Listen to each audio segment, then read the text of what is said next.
Voilà, voici la troisième partie de la série comment faire un parfum, comment créer un parfum.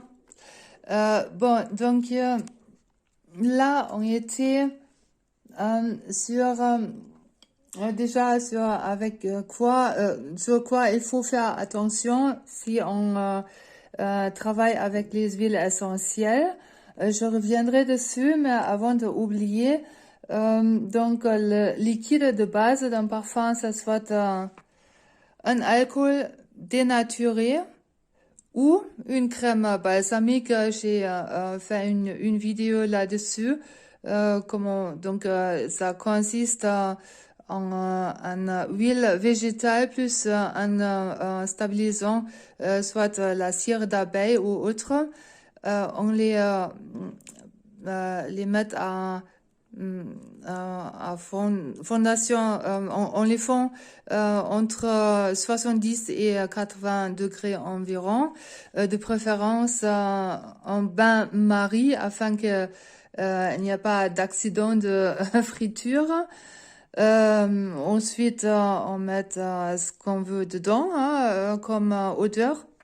Ensuite, on a sa crème balsamique.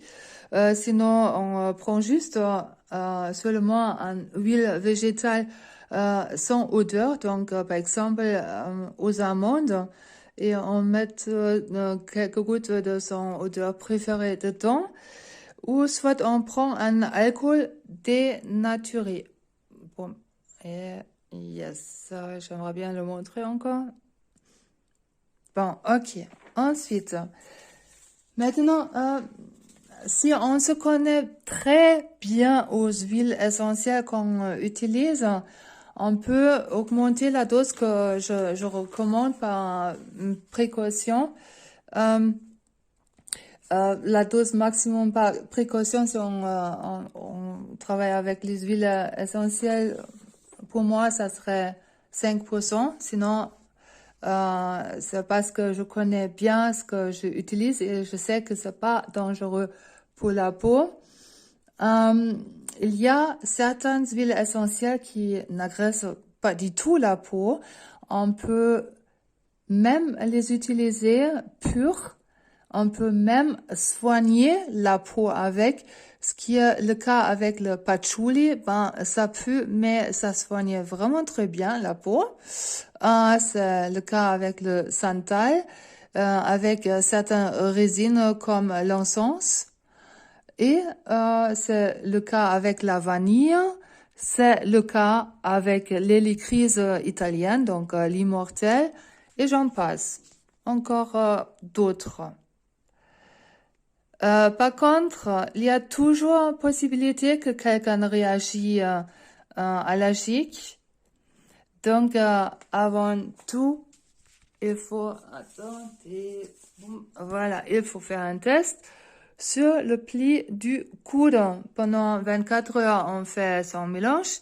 Et après, d'abord, on l'applique là, sur le pli du coude. On attend 24 heures. S'il n'y a pas de rougeur, eh ben, c'est bon. Voilà. Et si on a, c'est juste pour les vêtements, mais pas pour la peau. Ou pas du tout, parce que le mélange, le simple mélange doit être fait avec grande précaution, avec des gants, etc., si on est allergique, bien sûr. Maintenant, j'ai bien mentionné... j'ai oublié quelque chose. Non, j'ai mentionné ça.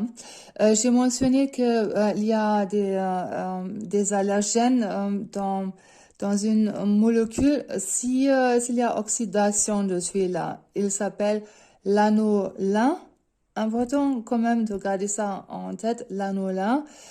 Celui-là, il est contenu dans les lavandes, tout ce qui est lavande, il est contenu dans la bois de rose et il est contenu quand même dans pas mal d'autres parfums odorants.